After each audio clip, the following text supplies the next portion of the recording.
Krishna says in Bhagavad Gita 9th chapter 10th sloka, mayādhyakṣeṇa prakṛtiḥ sūyate sa-carācaram hetunānena kaunteya jagad viparivartate. Krishna says to Arjuna, mayādhyakṣeṇa prakriti, under my direction, under Krishna's direction, this prakriti, material nature, is creating the moving and non-moving creatures. Sūyate sa-carācaram, char and achar, is created by the material nature under direction of Krishna.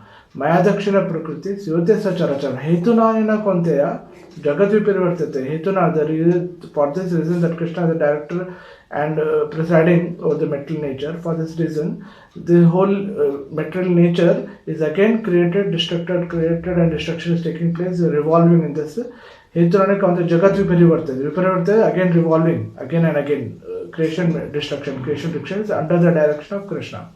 Hare Krishna.